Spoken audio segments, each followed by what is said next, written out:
In this video, you will learn to problem solve using inequalities.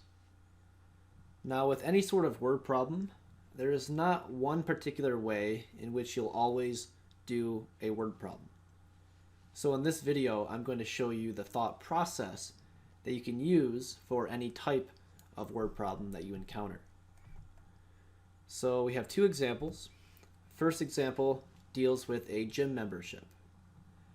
So a gym membership costs $50 a month to go. Or you can join a club for $45 a month with a one-time fee of $50 to start. So how many months would you have to go to the gym to make the second plan a better option? So here we have two plans, right? We have the gym membership, and then we have the club. So the gym membership is $50 a month to go. And so actually before we begin, we need to establish what is our variable. All right, so what are we trying to find? So we have how many months would you have to go? So what you're trying to find is number of months. So let's let x equal the number of months. All right, so with the gym, if we pay $50 per month, that means for 1 month, we would pay $50, right? 50 times 1. For 2 months, it would be 50 times 2, or $100. 3 months, 50 times 3, and etc. So the gym membership is $50 times the number of months that you go. So 50 times x. The club, on the other hand, is $45 a month. So that would be 45 times x. But in addition to that, there's a one-time fee of $50. So it's going to cost an additional $50 to join the club. So at the beginning, the club is going to be more expensive because for month 1, you're paying 50 plus 45, which is 95 bucks. For month 1 with the gym, it's going to be 50 times 1, or 50 bucks. So the question really boils down to, when will the gym cost more than the club? When will the gym be greater than or equal to the club amount? Or maybe the other way of saying that is, when will the club be cheaper than the gym? When will the club be less than the gym? So this is my inequality. 50 times x is greater than or equal to 45x plus 50. So from here, I need to solve. So I solve this by bringing x to the same side. So the 45x I can bring to the left with the gym by subtracting 45x. When I do that, on the left side, 50 minus 45x gives me 5x's. On the right side, this would cancel. I'm left with 50. So I have 5x is greater than or equal to 50. And then to finish, we have 5 times x. So to get rid of the 5, I need to divide. So divide both sides by 5.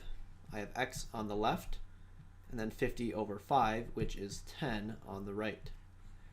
So my solution is x is greater than or equal to 10. So looking back at the initial question, what we have discovered is that once the number of months is more than 10, that's when the second plan will be a better option. Let's look at one more example. Here for example 2, we are dealing with a bridge. And the toll, or the fee, to use the bridge is 50 cents each time. So every time you cross the bridge, you're paying 50 cents. If you purchase a special sticker for $5.50, the toll will be cheaper and will only be 35 cents each time you cross. So the question is, at least how many trips over the bridge are needed before the sticker costs less than paying for each trip separately? So here again, we have two different things that we are comparing. we are comparing paying per trip, and then we're comparing that with buying the sticker. So we have without the sticker, and here is with the sticker. Okay, so two different things are happening. Now, before we set up anything, we want to establish what is our variable. So what are we trying to find? Well, the question is asking for how many trips. So my variable, which we'll call x, will be the number of trips. All right, so without the sticker, we're just paying 50 cents for each trip. So if we go one time across the bridge, it's going to be 50 times 1.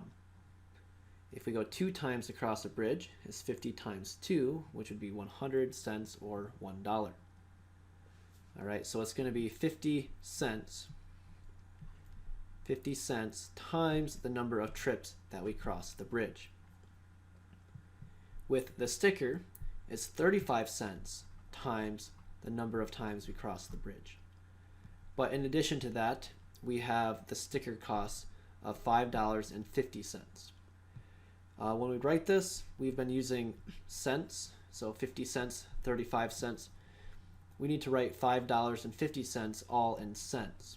So $5 is 500 cents plus the 50, that would be 550 cents. So here we have our two scenarios.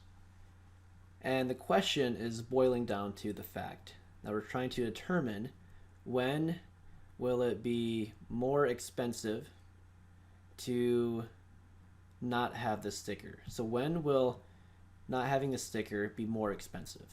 So when will 50 times x be greater than or equal to this 35 times x plus 550? When will this happen? All right, so to determine this, we need to solve this inequality. So here we need to bring the 35 times x to the left side with the 50x, and I can do that by subtracting. So I subtract 35x from both sides. When I do that, on the left side that cancels. On the right side I have 15x. And then on the right side I'm left with 550. So from here I need to get rid of the 15, and I do that by dividing, because 15 divided by 15 would cancel.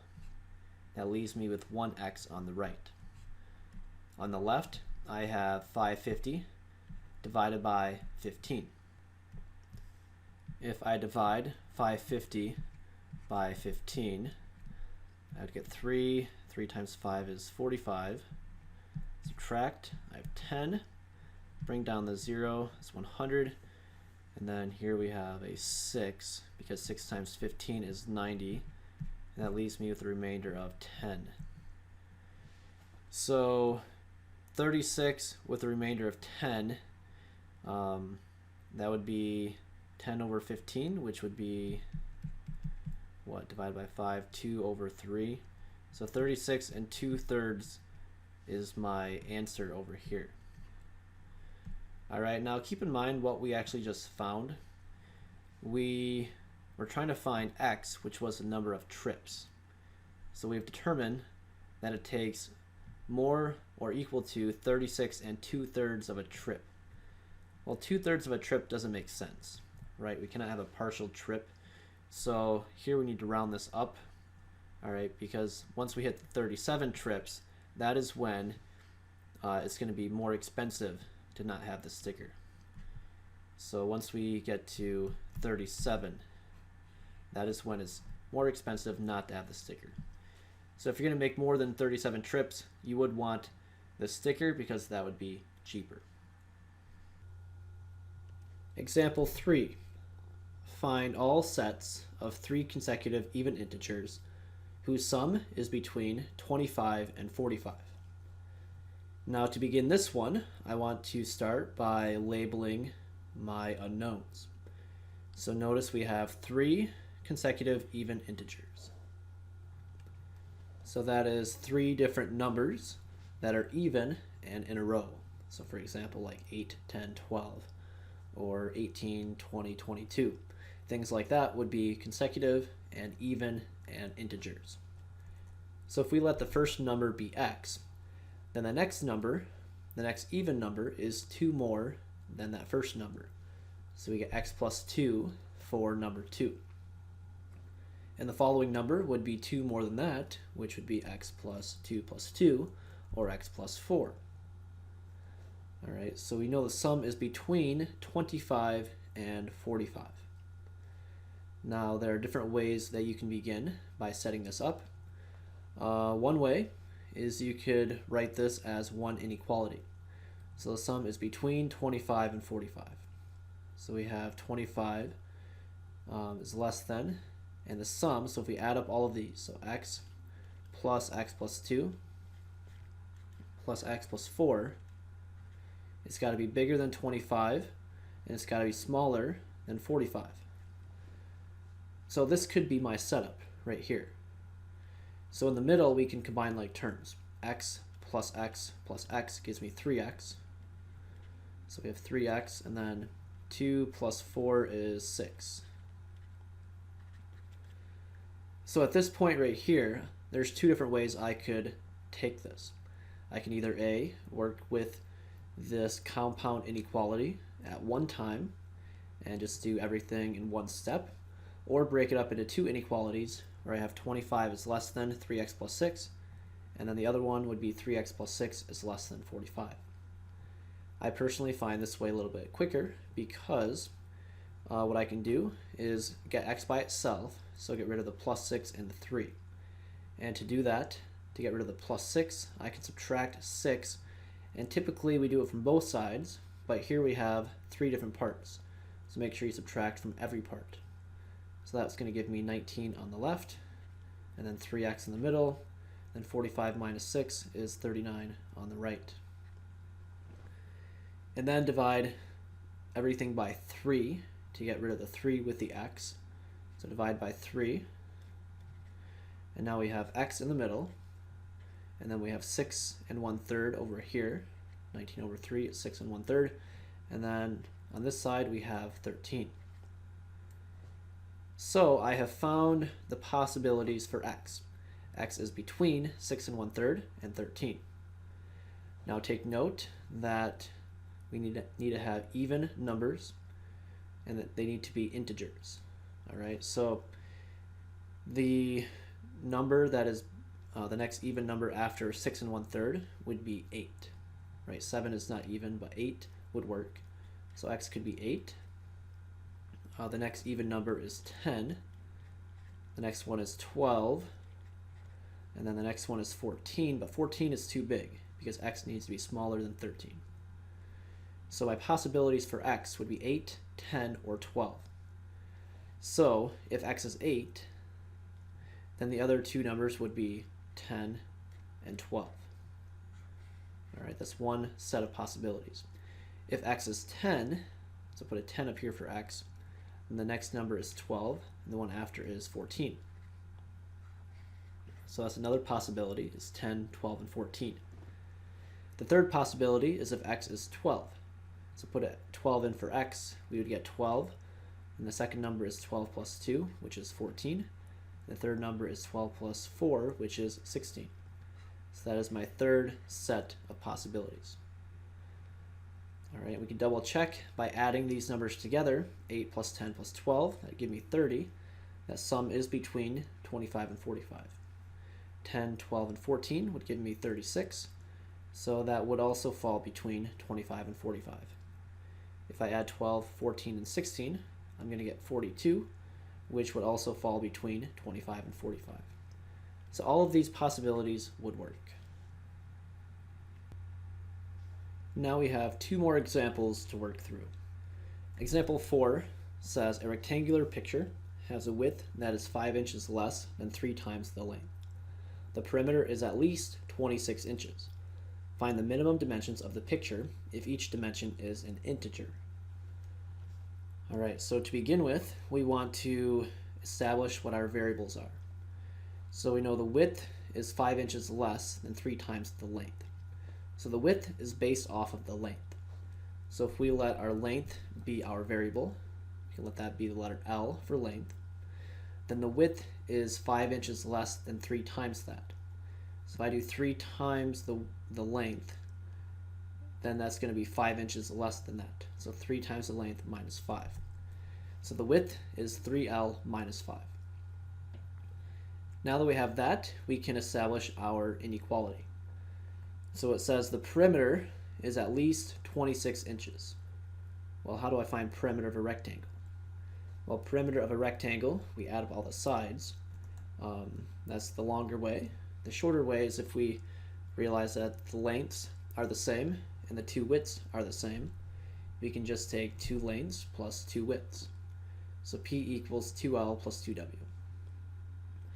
Now plugging everything in. All right, the perimeter, it says, is at least 26 inches. So 26 is my perimeter, and the 2L plus 2W is at least that, which means that needs to be bigger than 26. Right, so if that's bigger than 26, the mouth is facing this way, away from the 26, so that this part on the right is bigger. All right, it's at least 26, which means it could equal it, so our sign would be less than or equal to. And then 2 times the length. So 2 times the length, L was length, plus 2 times the width. The width is 3L minus 5. All right, so this is my setup. And from here I can solve. To solve, I can begin by distributing. So 2 times 3L, 2 times negative 5. That'd give me 6L, and then minus 10. All right, and then from here, we can combine like terms. 2L plus 6L gives me 8L. And then we have that right there. And then to solve for L, we can get rid of this minus 10 by adding 10. So that will cancel. I have 8L. And then we have 36. And then divide both sides by 8. So now L is there, and then 36 over 8. That's going to give me 4, and then 4 1/2. Right, 4 4/8, which is 4 1/2. All right, so length, if I want to rearrange this, the length is greater than or equal to 4 1/2. Right, just switch the order. The mouth is facing the L still. It's facing the L over here as well. So the length is greater than or equal to 4 1/2. So it says find the minimum dimensions of the picture if each dimension is an integer. So the smallest number that the length would be is got to be 5. That is the smallest number that is an integer, and it's got to be bigger than 4 1/2. All right, so the next number after 4 1/2 is 5. Right, so the length, the smallest number is 5 for the length. And if the length is 5, then the width is 3L minus 5. So 3 times 5 minus 5 would give me 10. Right, just plug that 5 in for L. So the length is 5 and the width is 10. That is the smallest dimensions where the perimeter is at least 26 inches. Now for one more example. Here we are told that Jim's second test score was 8 points higher than his first score. His third score was an 88, and he had a B average, which means it's between 80 and 89 for the 3 tests. And the question is, what can you conclude about his first test score? All right, so his first test score is unknown, and his second test score is 8 points higher than his first test score. So everything is based off that first test score. So if we let test 1 be x, then test 2 is 8 points higher, which would be x plus 8. And then test 3 is said was an 88. So from here, we want to figure out his average. All right, it says his average is between 80 and 89. All right, well, how do I find average? Well, average, you take his scores, so the x and then plus x plus 8 and 88, and add those all together and divide by the number of tests that we have. We have 3 tests, so divide by 3. Alright, so that would give me on the top, x plus x is 2x, 8 plus 88 is 96, and that's divided by 3. So that is his average. Alright, his average. And it said his average is between 80 and 89. So it's between an 80 and an 89. So I can set it up like this if I wanted to, or I can break this up into 2 different statements where I have 80 is less than 2x plus 96 over 3, and the other statement would be 2x plus 96 over 3 is less than 89. Alright, so if we keep it like this, we can solve both at the same time. So I solve for x by getting rid of the 2, 96, and 3. Alright, and it's easiest to get rid of the 3 first, and the 3 is being divided, so get rid of that by multiplying everything by 3.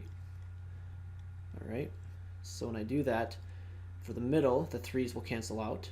I'm left with a 2x plus 96.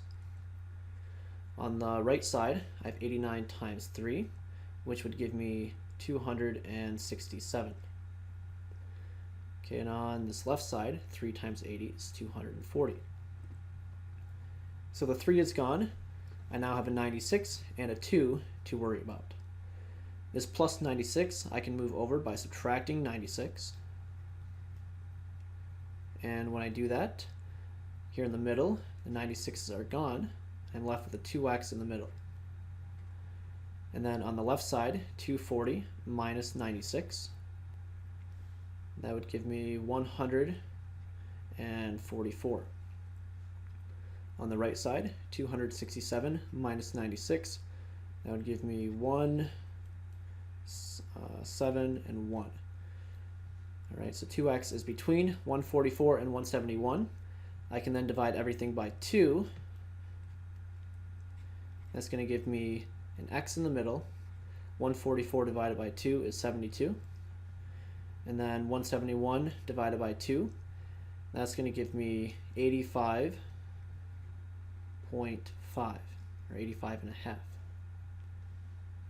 So what I can conclude is that x, his test 1 score, is between a 72 and an 85.5.